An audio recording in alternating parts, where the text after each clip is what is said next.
Bonjour à tous et bienvenue sur Just It. Aujourd'hui, nouvel épisode sur l'enceinte centrale 3 voies. Vous vous souvenez d'elle? On a fait une jolie caisse, angle à 45, petite cavité médium. On a fait un beau plaquage, face avant, jolie peinture, pistolet, tout. Donc on a une super caisse. Les haut-parleurs sont bien intégrés. Dans le dernier épisode, on a fait les mesures des haut-parleurs et on a dessiné le filtre. Qu'est-ce qu'il nous reste à faire? Eh bien, il faut monter ce filtre.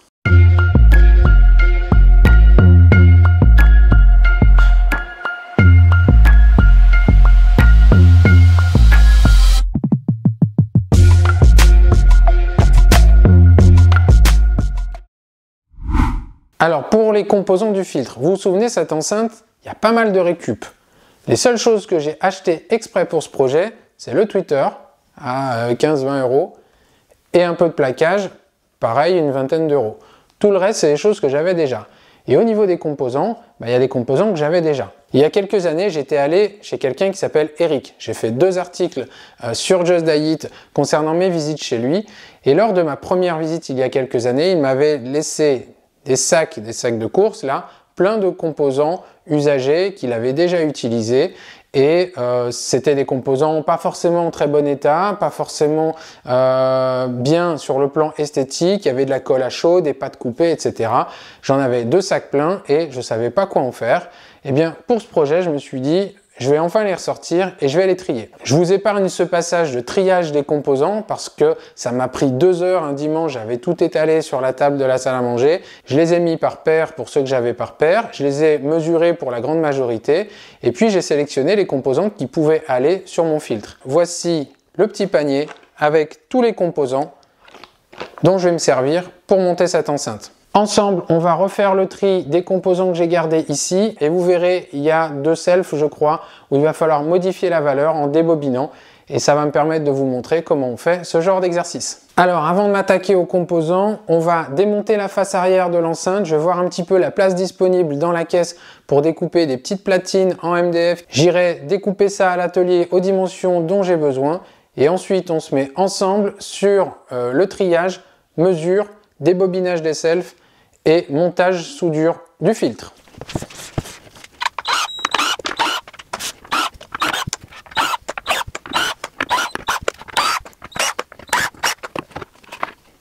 Alors une fois démonté, on a les câbles qui m'ont servi pour les tests, on a l'amortissant, on va enlever tout ça pour y voir plus clair. Donc l'évent viendra au centre ici, donc on a 2 espaces de chaque côté derrière chaque haut-parleur de grave médium pour pouvoir mettre les platines de filtre.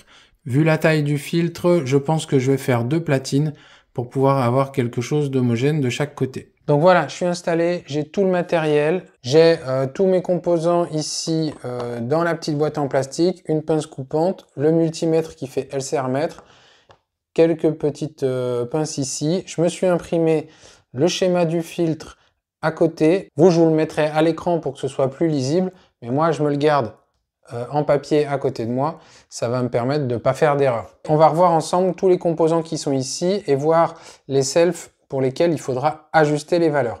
Alors, on va commencer par le facile, on va commencer par toutes les résistances. Donc, je vais sortir toutes mes résistances. Donc, sur le schéma du filtre, on voit qu'on a besoin d'une résistance pour le tweeter de 2,2 ohms, donc je l'ai ici, et j'ai besoin d'une 3,9 ohms qui est ici. Là, j'ai mes 2 résistances pour le tweeter. Concernant le médium, j'ai besoin d'une résistance de 1 ohm, donc qui est ici, et une résistance de 3,3 qui est juste en dessous ici. Concernant les 2 graves médiums, j'ai besoin de 2 résistances en parallèle de 6,8, donc ce sont les 2 qui sont ici. Donc on va remesurer ensemble leurs valeurs pour être sûr qu'il n'y ait pas de problème, même si elles sont indiquées dessus, donc ça devrait aller très vite. Alors 2,2, on a 2,2, 3,9, on a bien 3,9, 1 ohm, on a bien 1, 3,3, C'est parfait. Et les deux 6,8.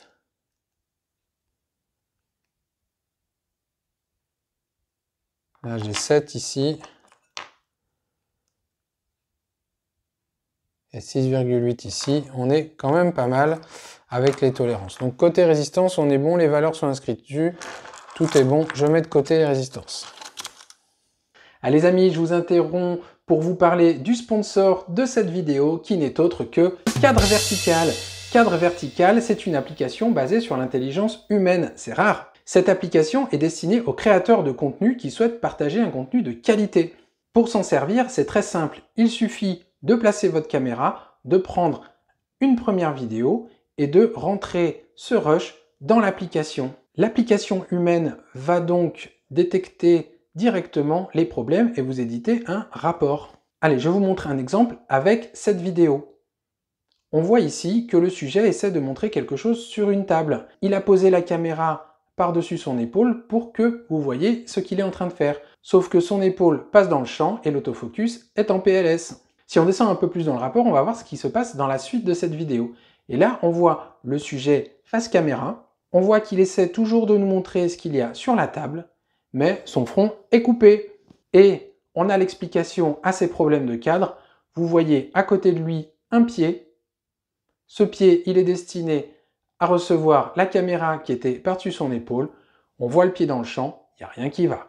Alors si vous aussi vous êtes intéressé par ce type d'application pour vous aider à créer vos contenus, je vous invite à aller voir le lien qui n'est pas en description et à utiliser mon code promo Ouvre tes yeux. Ce code promo vous donne un accès illimité à votre intelligence humaine. Allez, on y retourne.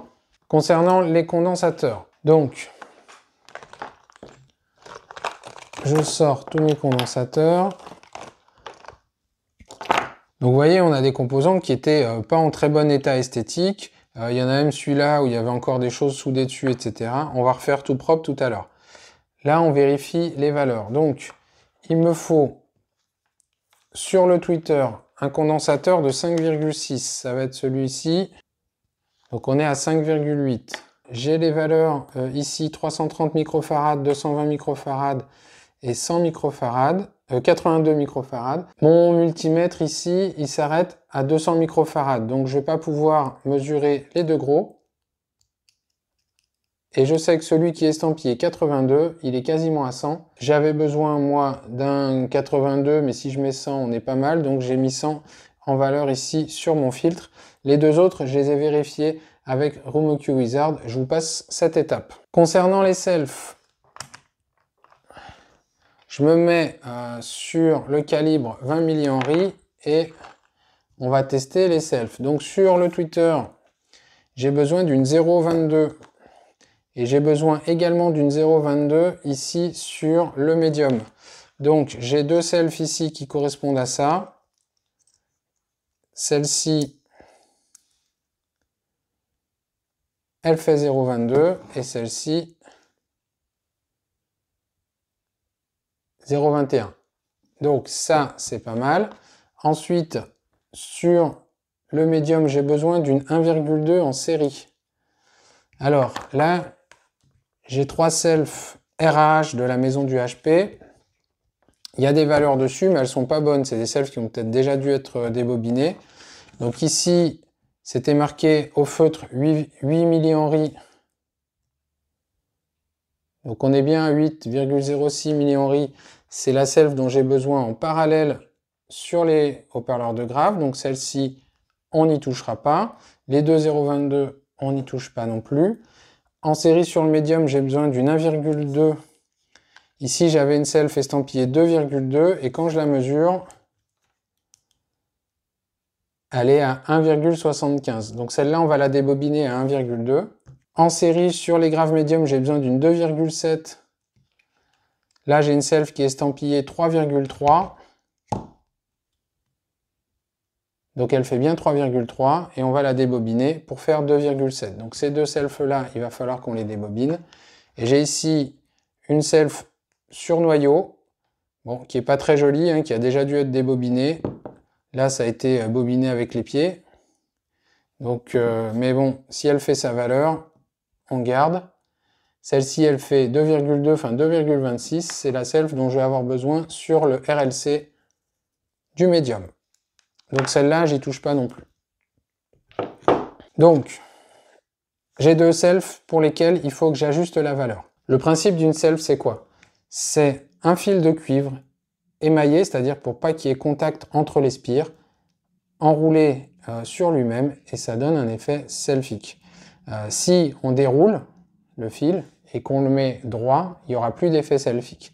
Là, ce qu'on va faire, c'est qu'on va dérouler du fil, on va contrôler avec le LCR mètre jusqu'à ce qu'on ait la valeur qu'il nous faut, et tout ce qu'on aura débobiné, on le coupe, on refait deux jolies pattes qu'on vient étamer ici, et on aura une self de la bonne valeur. Et on fera pareil sur celle-ci. Ensuite, pour que les spires tiennent bien, on remettra du scotch autour ici pour que ce soit bien solide. Donc cette self qui devait être initialement une 2,2 mH a déjà dû être débobinée, elle fait 1,75. On va essayer de l'amener à 1,2. Alors je vais essayer de dérouler les spires sans enlever le scotch si ça veut bien.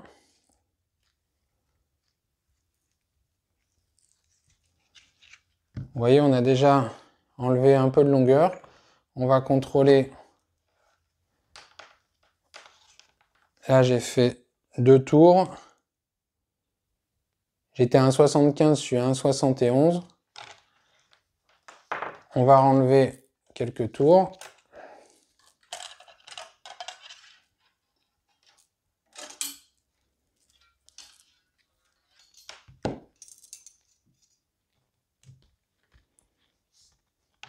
Donc je vous rappelle, à partir du moment où c'est débobiné, ça fait plus effet self. Donc là, je suis à 1,65, je continue à débobiner. Je pense que je vais être obligé d'enlever le scotch.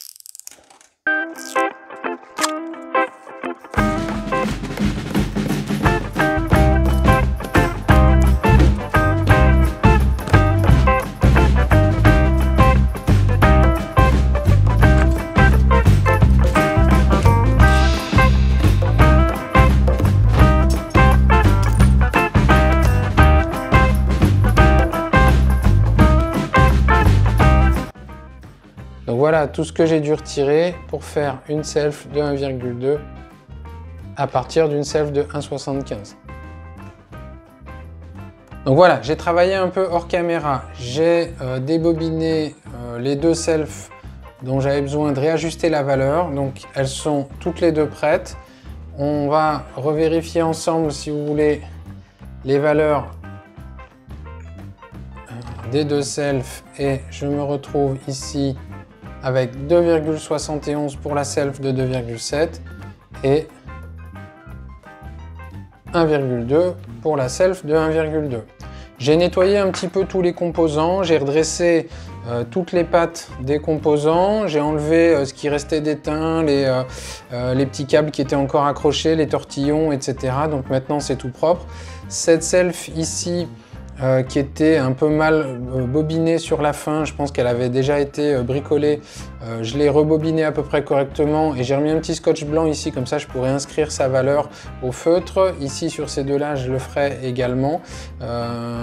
Qu'est-ce que je voulais vous dire? Au niveau des composants, donc vous avez vu ces trois selfs bleus là ici, ce sont des selfs de la marque RH qu'on trouve à la maison du haut-parleur. Ici cette petite self là c'est une self intertechnique. Celle-ci, c'est une Mundorf et celle-ci, je ne sais pas trop la reconnaître, mais je pense que c'était du Corobar. Au niveau des résistances, ce sont toutes des résistances dites sucre. Il y a différentes marques, il y a du Intertechnique, il y a du Monacor, il y a du sans marque. Au niveau des condensateurs, vous avez ici 3 SCR et qui ont tous des aspects un petit peu différents. Mais ça, c'est du SCR, ça, c'est du Odincap. Ici, dans les deux chimiques, là, on a du Mundorf ICAP et ça, c'est un bipolaire no name, qui a d'ailleurs une tolérance qui est discutable puisque inscrit 82 et on trouve quasiment 100.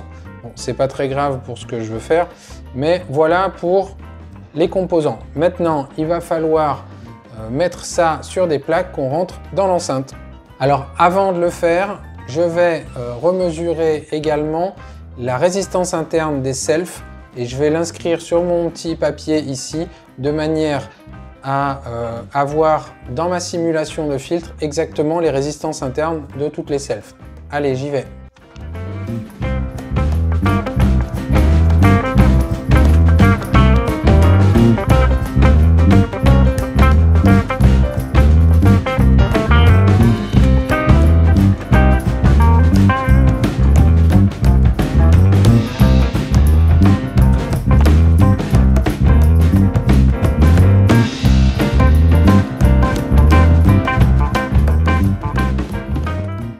Donc ce filtre, ça va être un montage en l'air, c'est-à-dire que les composants seront soudés les uns aux autres. Il n'y aura pas de circuit imprimé. Les pattes vont être reliées directement par soudure. Je vais poser les composants sur cette petite plaque de MDF, c'est une chute que j'avais à l'atelier. Une fois les composants posés à blanc, je vais marquer autour de chaque composant des petits traits pour pouvoir percer et mettre des colliers d'électricien pour fixer tous ces composants sur la plaque. Au niveau des dimensions des plaques de filtre, là, la chute que j'ai, niveau largeur, on est bon. Niveau longueur, j'ai regardé dans l'enceinte, je peux me permettre de mettre entre 20 et 25 cm de longueur de chaque côté. Donc, j'ai de quoi voir venir. Je pense que je vais faire une première platine avec la partie médium aigu et une deuxième platine avec la partie grave médium. Je vais pas vous filmer tout ça, c'est pas très intéressant, je vous reprends dès que j'ai avancé un petit peu plus. Voilà, donc j'ai avancé sur le placement des composants sur les plaques. Donc ici on a la partie médium aigu. Le plus va rentrer ici, avec, dans un premier temps, la résistance du tweeter. Premier condensateur, deuxième condensateur, self en parallèle ici qui va vers le moins. On sort du deuxième condensateur, on a encore une résistance et ici ce sera le plus du tweeter. On repart du plus ici, premier condensateur de filtrage du médium, première self, deuxième self, condensateur en parallèle vers le moins. Ensuite on part d'ici, on a la résistance d'atténuation du médium avec le plus du médium ici. Et de la résistance qui est à côté ici, on part sur le RLC, donc R, L, C, et vers le moins. Donc tous les moins vont se concentrer ici, le moins de l'ampli, le moins du tweeter, le moins du médium. Le plus de l'ampli sera ici, le plus du tweeter ici, le plus du médium ici. Donc la plaque, là, j'ai fait un petit point de repère, on est à 23 cm, donc c'est pile dans les dimensions dont j'ai besoin. Là, j'ai séparé exprès.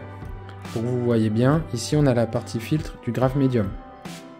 La première self d'entrée avec le condensateur en parallèle qui va vers le moins.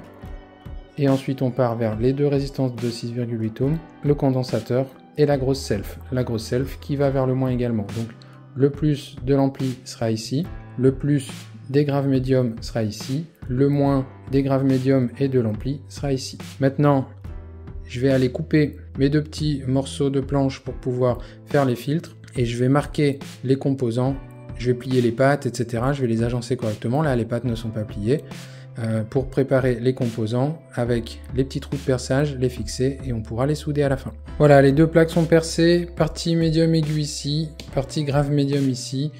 Je fixe les composants et on se retrouve après pour les soudures. Bien, on est quelques jours après.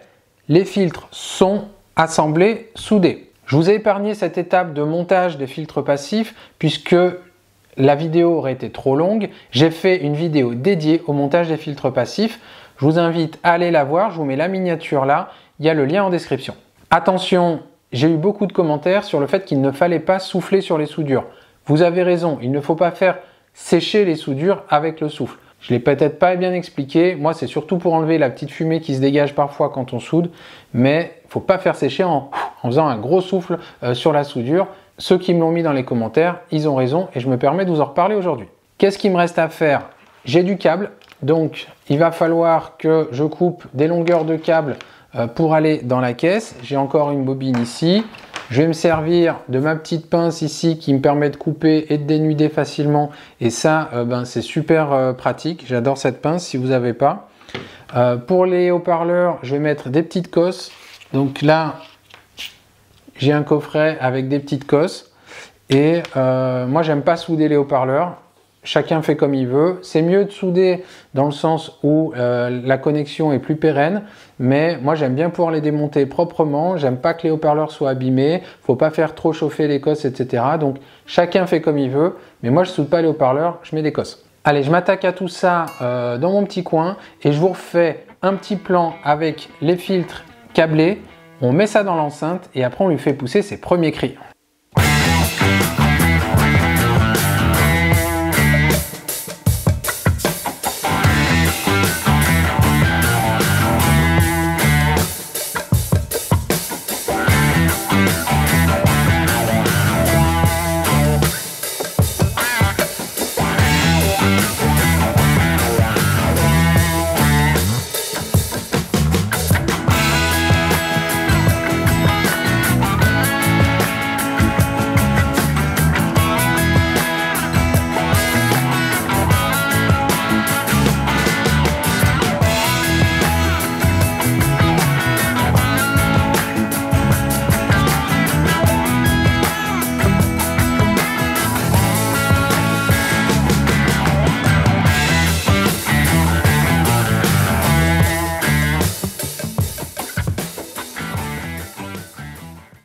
Bon et bien voilà, vous voyez l'enceinte est placée dans son meuble, elle est intégrée et ça fait à peu près une dizaine de jours que j'utilise.